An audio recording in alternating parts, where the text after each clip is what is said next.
নাটক পেয়েছেন, মনে করেছে যে ভোটের দিন উনারা নাকি ভোট কেন্দ্র দখল করবে।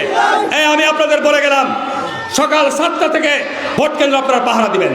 যদি জামাতের কোনো নেতা কর্মী কোনো বিশৃঙ্খলা সৃষ্টি করে, দাঁত ভাঙা জবাব আপনারা দিবেন। আমি প্রতিবারের মতো এবারও আমার নির্বাচনী এলাকার আমার সামনের দিনের পরিকল্পনা কি, আমার লক্ষ্য কি, লক্ষ্য ছাড়া কোনো কিছু অর্জন করা যায়? আমি কি করব? আমরা ভাই এমপি হই জনগণের সেবা করার জন্য, ঠিক না ঠিক বলছি? আমরা এমপি হই এলাকার উন্নয়ন করার জন্য। এবারও আপনাদের এলাকার কি করব সামনে 5 বছর, তার সুনির্দিষ্ট পরিকল্পনা। বলছেন কি যে আপনাদের চট্টলার বীর সন্তান এই কর্নেল অলি আহমেদ, উনি নাকি স্বাধীনতার ঘোষণা দিয়েছিলেন। কোনদিন শুনেছেন? কর্নেল অলি আহমেদ নিজেই বলছে যে আমি জিয়াউর রহমান ঘোষণা দেওয়ার সঙ্গে ছিল, ঠিক না ঠিক? দেলোয়ার হোসেন সাঈদী তার বক্তব্যে আজ থেকে মরার আগে চিরাগে সভা করতে গিয়ে উনি নিজে বলেছেন যে কার কথা বিশ্বাস করবেন, এই ভণ্ড আমিরের কথা না দেলোয়ার হোসেন সাঈদীর কথা? তো এরা যে মুনাফেক, এরা নাকি রাষ্ট্র ক্ষমতায় যেতে চায়। বলেন তো, এদের কর্মকাণ্ড সম্পর্কে জনগণের জানতার কোনো অভাব আছে? কোনো বাকি আছে? এদের যে লম্ফ ঝম্প বলছে কি কল্পনা করা যায়? বলছে বিএনপির লম্ফ ঝম্প। নুরুল ইসলাম বুলবুল বলছে আমার এলাকার একটা মিটিংয়ে যে বিএনপির যে লম্ফ ঝম্প, আমি একটা ঘোষণা দিই নাকি দেখে নেব। উনি নাকি একটা ঘোষণা দিয়ে আমাদের লম্ফ ঝম্প বন্ধ করে দেবেন। তো নুরুল ইসলাম বুলবুলকে বলবো, ভাই তুমি এই যে আমাদের এই ছেলেরা তো সকাল বিকাল ধানের শীষের মিছিল করে বেড়াচ্ছে, তাই না? যুবকরা, বাচ্চারা, ছোটরা সবাই করে বেড়াচ্ছে, তোমার ঘোষণাটা দাও। তো কি ঘোষণা দিলে তোমাদের এই লম্ফজম্প বন্ধ হয়ে যাবে? আজকে তাদের অধ্যত্ত, যারা বাংলাদেশের স্বাধীনতা যুদ্ধের সময় সরাসরি এদেশের স্বাধীনতার বিরোধিতা করেছে, ঠিক না ঠিক বলছি? এদেশের মুক্তিযোদ্ধাদেরকে সরাসরি হত্যা করেছে, ঠিক না ঠিক? এদেশের মুক্তিযোদ্ধাদের বাড়ি ঘরে আগুন দিয়েছে। এই যে আমার মা বোনেরা এখানে বসে আছেন, সেই সময় ফুরফুরে দাড়ি নিয়ে আজকে আমাদের ডক্টর শফিকুর রহমান উনি বলছেন আমাদের নারীদের নিরাপত্তার মর্যাদা দেবো, এটা আমাদের প্রধান কাজ। আর 71 সালে তো বাংলাদেশের মা বোনদেরকে পাকিস্তানদের ক্যাম্পে তোমরা তুলে দিয়ে এসেছিলা, কি ঠিক না বেঠিক? আবার এখন নতুন ফেসবুক আইডি দিয়েছে যে আজকে যারা কর্মজীবী মহিলা, এই স্কুলে যারা শিক্ষকতা চাকরি করেন, এই প্রাইমারি স্কুলে যারা শিক্ষকতা চাকরি করেন, যারা ডাক্তার, যারা ইঞ্জিনিয়ার, যারা আজকে ওকালতি করেন, যারা প্রশাসনে আছেন, পুলিশে আছেন, সেনাবাহিনীতে আছেন, বিজিবিতে আছেন, বাংলাদেশের সর্বত্র বিভিন্ন অঙ্গে অঙ্গে আজকে নারীরা কর্মক্ষেত্রে জড়িয়ে রয়েছে। গার্মেন্ট শিল্পে লক্ষ লক্ষ আমাদের মেয়ে শ্রমিকরা কাজে নিয়োজিত, ঠিক না বেঠিক বলছি? আজকে যখন তারেক রহমান তার ঘোষণা দিয়ে বলছে যে আজকে আমরা মহিলাদের স্বাবলম্বী করার জন্য ফ্যামিলি কার্ড দেব, কি ঠিক না বেঠিক বলছি? আর উনারা কি বলছেন?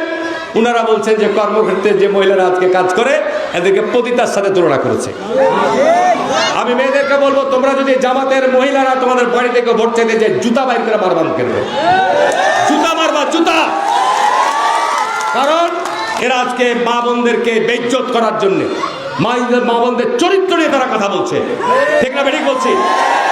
এটা ডক্টর শফিককে মাপ চাইতে হবে, জাতির কাছে মাপ চাইতে হবে। ওই তার ফেসবুক হ্যাক হয়েছে, এই সমস্ত বয়ান চলবে না। আজকে যারা আইটি সেক্টরের বিশেষজ্ঞ তারা বলছে না, শফিকুর রহমানের ওই আইডি টুইটার হ্যাক হয় নাই। সুতরাং শফিক সাহেব ভোট চাওয়ার আগে আপনাকে এই জঘন্যতম অপরাধ করার জন্য ক্ষমা চাইতে হবে জাতির কাছে, কে ঠিক না বেঠিক বলছি? আর না হলে আপনার জামাতকে ভোট দিবেন না, একটাও দিবেন না, ঠিক না বেঠিক বললাম আমি?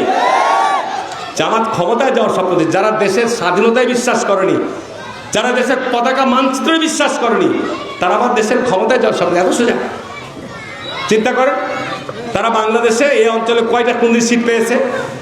লতিফুর রহমানের কথা একটু বললো। লতিফুর রহমান কখন এমপি হয়েছে? 86 সালে, যখন বিএনপি ভোট করেনি, ঠিক না?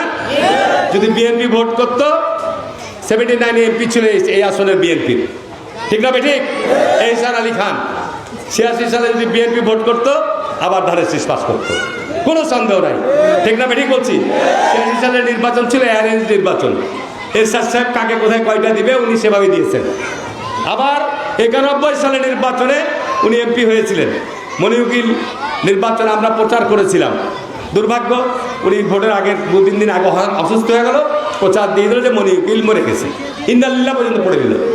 পড়ে দিলে মানুষকে বললো যে নৌকা ঠেকাতে হলে ধানেশিসকে ভোট দেন, না দাঁড়িপাল্লায় ভোট দেন। ভোট পেয়েছিলেন, এমপি হয়েছিলেন। তারপরে 91 সালে শপথ নিয়ে পার্লামেন্টে গেলেন। 2 বছর যাতে না যেতে সংসদ থেকে পদত্যাগ করলেন, করে আওয়ামী লীগের সাথে যোগ দেওয়া হচ্ছে এই মুহূর্তের দরকার তত্ত্বাবধায়ক সরকার। ঠিক না ঠিক? সেইবার 18টা সিট পেয়েছিল 91 সালে। এই বলে আওয়ামী লীগের সাথে লাঠি লাদনা নিয়ে বম নিয়ে গোটা বাংলাদেশে সন্ত্রাসী নেমে গেল। যত বিএনপির বাড়িতে বোমা মারা, আমার বাড়িতে বোমা মেরেছে, সারা বাংলাদেশে সাতাশের রাজত্ব কায়েম করলো আওয়ামী লীগকে সঙ্গে নিয়ে জামাত। ফ্রন্টে জামাত, তখন ফ্রন্ট ফাইটার হচ্ছে আওয়ামী লীগের জামাত ইসলাম। 91 সালে তার এই ভূমিকার কারণে 96 সালে জনগণ রায় দিতে ভুল করেনি, 18টা থেকে 3টায় নামিয়ে দিয়েছিল। ঠিক না? আওয়ামী লীগ ক্ষমতায় এসেছিল, আসার পরে আবার 2001 সালে বিএনপির সাথে জোট করে ক্ষমতা আসলো। 111-এর মধ্য দিয়ে আবার হাসিনা ক্ষমতা এসে কিন্তু আর জামাতকে কচুকাটা করেছে। ঠিক না ঠিক বলছি? গোলাম আজম বলেন, নিজামী বলেন, এই দেলোয়ার সাইদি বলেন, সবকে কিন্তু ফাঁসির মঞ্চে ঝুলাচ্ছে, তাই না? এটা হলো জামাতের অপরাধের তাদের পুরস্কার, অপরাধের শাস্তি। ঠিক না ঠিক? সেই দিন যদি 96 সালে সেই দিন যদি বিএনপির বিরুদ্ধে গিয়ে আওয়ামী লীগের সাথে তাল্লা মিলাতো, তাহলে জামাতের এই সর্বনাশ হতো না। ঠিক না ঠিক বলছি? এখন জামাত বিএনপি জিয়াউর রহমানের ওসিলায় বাংলাদেশে নিবন্ধিত রাজনৈতিক দল হিসেবে রাজনীতি করার সুযোগ পেয়েছে, যে কারণে আজকে আবার ওনারা বিএনপির বিষদগার করছেন। ঠিক না ঠিক বলছি? সুতরাং জনগণ কিন্তু 12 তারিখে সারা দেশে জবাব দিয়ে দিবে। ঠিক না ঠিক বলছি? ভাইরা, বক্তব্য বাড়ালাম না, সবশেষে এটুকু বলবো, এলাকার সামগ্রিক উন্নয়ন অগ্রগতির জন্যে আপনারা আমাকে চান? আপনারা আমাকে চান? আলহামদুলিল্লাহ, আপনারা 12 তারিখে আমাকে নির্বাচিত করবেন এবং আর 12 তারিখের পর আপনাদের এরকম মিটিং করতে হবে না। 13 তারিখ থেকে আমার দায়িত্ব পড়ে যাও আপনাদের যে স্বভাব অভাব অভিযোগ, আপনাদের যে সমস্যা, সেগুলোর সমাধানের জন্য আমার কাজ করা।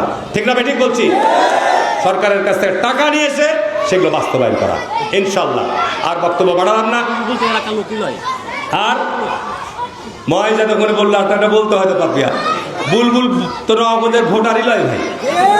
বুলবুল যে আপনার প্রার্থী, এই দেখেন দেখেন আমার কাছে নির্বাচন কমিশনের দলিল আছে। বুলবুলের ঠিকানা কি? নুরুল ইসলাম বুলবুল, প্রার্থী হচ্ছে বাংলাদেশ জামাত ইসলাম। প্রতিদ্বন্দ্বী প্রার্থীর ঠিকানা হচ্ছে আপনার